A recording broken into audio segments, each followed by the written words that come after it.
अस्सलामुअलैकुम दोस्तों, जैसा कि हर मुसलमान का ईमान और यकीन है कि अल्लाह ताला हमारा परवरदिगार है, उसने हमें बनाया, इस सारी कायनात को बनाया। और इसी तरह हमारा ईमान क़यामत के दिन पर भी है कि एक रोज वो जरूर वाक़ई होगी। ये दुनिया कब से है इसका कोई खास अंदाजा मौजूद नहीं है, और ये कब तक बाकी रहेगी इसका भी इल्म सिर्फ अल्लाह ताला के पास है। सूरह रहमान में अल्लाह ताला इरशाद फरमाता है, हर चीज जो इस जमीन पर फना हो जाने वाली है और सिर्फ तेरे रब की जात जो बाबरकत है बाकी रहेगी। दोस्तों, इस आयत से मालूम होता है कि ये दुनिया हमेशा नहीं रहने वाली। जो हमेशा बाकी रहेगी वो सिर्फ अल्लाह रब्बुल इज्जत की जात करीम है।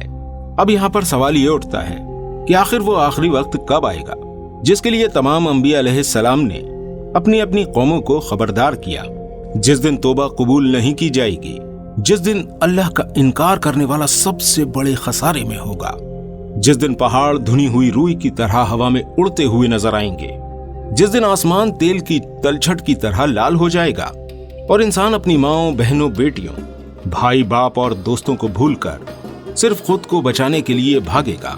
उस दिन कोई किसी का पुरसाने हाल ना होगा। पर आपको बता दें कि हमारे आका हजरत मोहम्मद रसूलुल्लाह सल्लल्लाहु अलैहि वसल्लम ने बड़े ही एहतमाम के साथ कयामत कब आएगी इसकी निशानियां बयान फरमाई हैं, ताकि उम्मत कयामत से पहले रूनुमा होने वाले फितनों से बच जाए। पिछली वीडियो में हमने कयामत से पहले जाहिर होने वाली छोटी निशानियों का जिक्र किया था, और आज की इस वीडियो में हम कयामत से पहले जाहिर होने वाली कुछ बड़ी निशानियां आपके सामने तफसील से पेश करेंगे। छोटी निशानियां वो हैं जो इमाम मेहदी के पहले जाहिर होंगी, और बड़ी निशानियां वो हैं जो इमाम मेहदी के बाद जाहिर होंगी। वीडियो के आखिर तक बने रहिए और कमेंट बॉक्स में अस्तगफिरुल्लाह जरूर लिख दीजिएगा। दोस्तों, दुनिया भर में आज जो हालात और वाकयात देखने को मिल रहे हैं, ये सब जाहिर करते हैं कि अब कयामत का वक्त बहुत करीब है। उलमा जिन निशानियों को कयामत की बड़ी निशानियां बताते हैं वो बहुत सारी तो पूरी हो चुकी हैं, जैसे सरजमीन एहजाज से आग का निकलना, दीवारों में से आवाजें आना जो आज गाने की शक्ल में देखने को मिल रही हैं, और माँ बाप की नाफरमानी कोई छुपी बात नहीं है। दोस्तों को माँ बाप के मुकाबले ज्यादा तरजीह देना ये आम बात है। लोगों के ऊपर एक ऐसा जमाना आएगा कि दीन पर कायम रहने वाले की हालत उस शख्स की तरह होगी जिसने एक जलते हुए अंगारे को अपनी मुट्ठी में पकड़ा हुआ हो, और दुनियावी एतबार से सबसे ज्यादा इज्जत उस शख्स की होगी जो खुद भी कमीना और उसका बाप भी कमीना होगा। हुक्मरानों की तादाद बढ़ जाएगी, हर कोई सरदार बनना चाहेगा, और अमानतदार लोग बहुत कम होंगे जिन पर भरोसा किया जाए। कौम के लीडर मुनाफिक और फासिक होंगे, गंदी सोच रखने वाले होंगे। अब ये सारी निशानियां तकरीबन पूरी हो चुकी हैं, पर अब हम आपके सामने कयामत की वो अलामत बयान करेंगे जिन्हें अभी वजूद में आना है। ये मुख्तलिफ अहदीस में मौजूद नबी करीम सल्लल्लाहु अलैहि वसल्लम के इरशादात हैं जो मुख्तसर से आपके सामने पेश कर रहे हैं। नबी करीम सल्लल्लाहु अलैहि वसल्लम ने फरमाया, तुम में से जो कोई दज्जाल को पाए, अपनी जिंदगी में पाए, वो उस पर सूरह कहफ की इब्तिदाई आयत पढ़ दे। जो कोई उस पर सूरह कहफ की इब्तिदाई आयत पढ़ देगा वो उसके फितने से महफूज हो जाएगा। दज्जाल मुल्क शाम और इराक के दरमियान एक रास्ते पर नमूदार होगा और हर तरफ फसाद मचाएगा। ए अल्लाह के बंदों, तुम उस वक्त साबित कदम रहना। साहबा इकराम ने सवाल किया कि ए अल्लाह के नबी, वो दुनिया में कितना अरसा रहेगा? आप सल्लल्लाहु अलैहि वसल्लम ने फरमाया 40 दिन, जिसमें एक दिन एक साल के बराबर होगा, एक दिन एक महीने के बराबर होगा, और एक दिन एक हफ्ते के बराबर होगा, और फिर बाकी अय्याम आम दिनों के बराबर होंगे। साहबा इकराम ने सवाल किया कि ऐ अल्लाह के रसूल, जो दिन एक साल के बराबर होगा उसमें क्या हमारे लिए एक ही दिन की नमाज काफी होगी? आप सल्लल्लाहु अलैहि वसल्लम ने इरशाद फरमाया, नहीं, पर तुम हर नमाज के लिए वक्त का अंदाजा कर लिया करना। साहबा इकराम ने पूछा, अल्लाह के रसूल, जमीन पर दज्जाल की रफ्तार कितनी तेज होगी? आप सल्लल्लाहु अलैहि वसल्लम ने इरशाद फरमाया, उसकी रफ्तार तूफानी बारिश की तरह तेज होगी। वो एक कौम के पास आएगा और उससे कहेगा, उसे रब मान लो। वो लोग उस पर ईमान भी ले आएंगे और उसकी बात मान लेंगे। ये सुनने के बाद वो बादलों को हुक्म देगा और बादलों से बारिश होना शुरू हो जाएगी। जमीन को हुक्म देगा तो वो नबातात उगाने लगेगी, यहाँ तक कि उनके मवेशी जो सुबह चरने के लिए गए हुए होंगे वो शाम को जब लौटेंगे तो लोग देखेंगे कि उनकी गुहान खूब ऊंचे, थन दूध से लबरेज होंगे और कोखें भरी हुई होंगी। फिर वो दूसरी कौम के पास जाएगा और उनसे कहेगा कि उसे रब मान लो। वो लोग इसका इनकार करेंगे तो फिर दज्जाल वहां से चला जाएगा।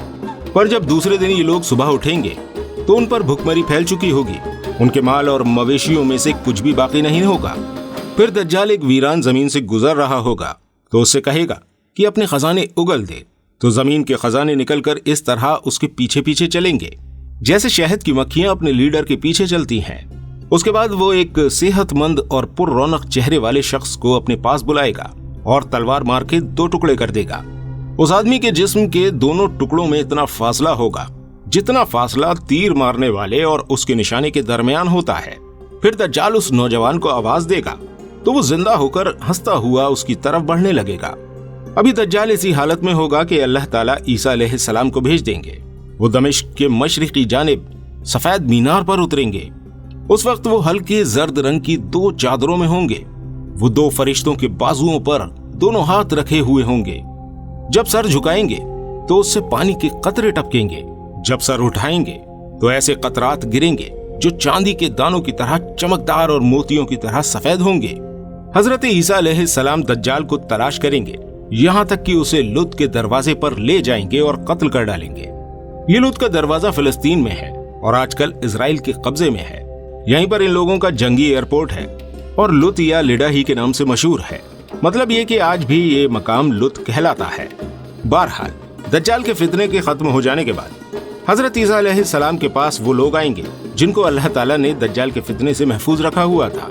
हजरत ईसा अलैहिस्सलाम उनके चेहरों से सफर की थकान और रंजो गम के आसार मिटा देंगे और उन लोगों को जन्नत में बुलंद दर्जात की खुशखबरी सुनाएंगे। हजरत ईसा अलैहिस्सलाम लोगों से बात कर ही रहे होंगे कि इतने में अल्लाह ताला की वही नाजिल होगी। अल्लाह ताला इरशाद फरमाएगा कि अब मैं अपनी एक ऐसी मखलूक यानी याजूज माजूज को निकालूंगा जिससे लड़ने के लिए किसी में ताकत नहीं है। लिहाजा आप मेरे खास बंदों यानी मोमिनीन को कोहितूर पर जमा कर लीजिए। और फिर हजरत ईसा अलैहिस्सलाम ऐसा ही करेंगे। उसके बाद अल्लाह ताला याजूज माजूज को इतनी बड़ी तादाद में भेजेगा कि वो बुलंदी से उतरेंगे और तेज रफ्तार में महसूस होंगे। जब याजूज माजूज का पहला हिस्सा बहरे तबरिया से होकर गुजरेगा तो ये उसका सारा पानी पीकर खत्म कर देंगे। जब उनका आखिरी हिस्सा यहाँ से गुजरेगा तो कहेगा कि क्या यहाँ कभी पानी था। हजरत ईसा अलैहिस्सलाम और उनके साथी उस वक्त कोहितूर पर पहुंच चुके होंगे। अब अल्लाह के नबी और उनके साथी अल्लाह से दुआ करेंगे। फिर अल्लाह ताला एक वबा की सूरत में याजूज माजूज पर एक कीड़ा मुसल्लत कर देगा। वो कीड़ा उनकी गर्दनों में पैदा होगा। उस कीड़े से सबके जिस्म फट जाएंगे और सबके सब एक बार में हलाक हो जाएंगे। फिर अल्लाह के नबी हजरत ईसा अलैहिस्सलाम कोहितूर से उतर आएंगे। जमीन पर उनको एक बालिश ऐसी जगह नजर नहीं आएगी जो याजूज माजूज की लाशों से खाली हो। अल्लाह के नबी हजरत ईसा अलैहिस्सलाम और उनके साथी फिर खुदा से दुआ करेंगे। इस दुआ के नतीजे में खुदा ताला बहुत बड़े बड़े परिंदे भेजेगा जो इतने बड़े होंगे कि उनकी गर्दनें ऊंटों की गर्दनों जितनी बड़ी होंगी। ये परिंदे याजूज माजूज की लाशों को उठाकर जहां अल्लाह चाहेगा फेंक देंगे। इसके बाद अल्लाह पाक एक ऐसी बारिश बरसाएगा जिससे ना कोई मिट्टी का घर बचेगा और ना कोई चमड़े का खेमा। इस बात से मुराद ये है कि सब खत्म हो जाएगा, बल्कि इसका मतलब ये है कि बारिश हर जगह होगी। जहाँ पक्के मकान बने हुए हैं वहाँ भी और जहाँ गरीब लोग रहते हैं वहाँ भी। ये बारिश जमीन को धोकर आईने की तरह साफ कर देगी। फिर अल्लाह ताला जमीन को हुक्म देगा कि अपनी पैदावार उगा और अपनी खूबी और बरकत इन लोगों पर जाहिर कर दे। फिर ऐसा होगा और एक अनार इतना बड़ा होगा कि उसे आदमियों की एक बड़ी जमात खा सके और उस अनार के छिलके के नीचे लोग साया हासिल करेंगे।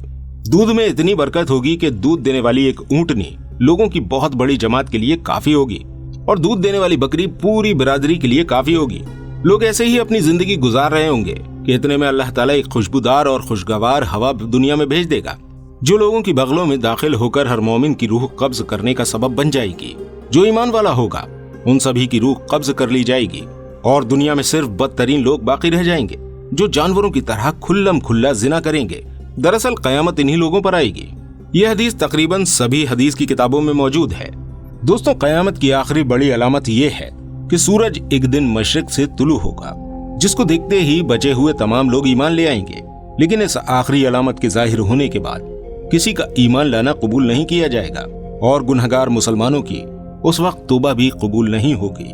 एक खुशबूदार हवा चलेगी और इस जमीन आसमान के बीच जितने भी ईमान वाले हैं इसके बाद सूर फूंक दिया जाएगा और बिलाखिर इन्हीं बदतरीन लोगों पर कयामत आएगी।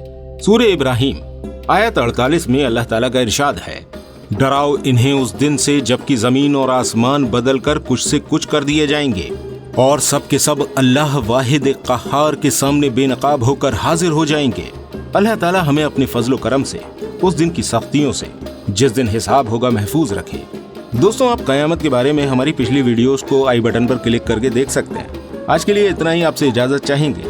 इसी तरह की तारीखी, तहकीकी और मालूमाती वीडियोस सबसे पहले देखने के लिए हमारे चैनल आदिल वॉइस को सब्सक्राइब करना ना भूलें। अपना ख्याल रखें। और दोस्तों, इस वीडियो में जो निशानियां बाकी रह गई हैं वो किसी और वीडियो में आप तक जरूर पहुंचा देंगे। अस्सलामु अलैकुम वरहमतुल्लाहि वबरकातुहू।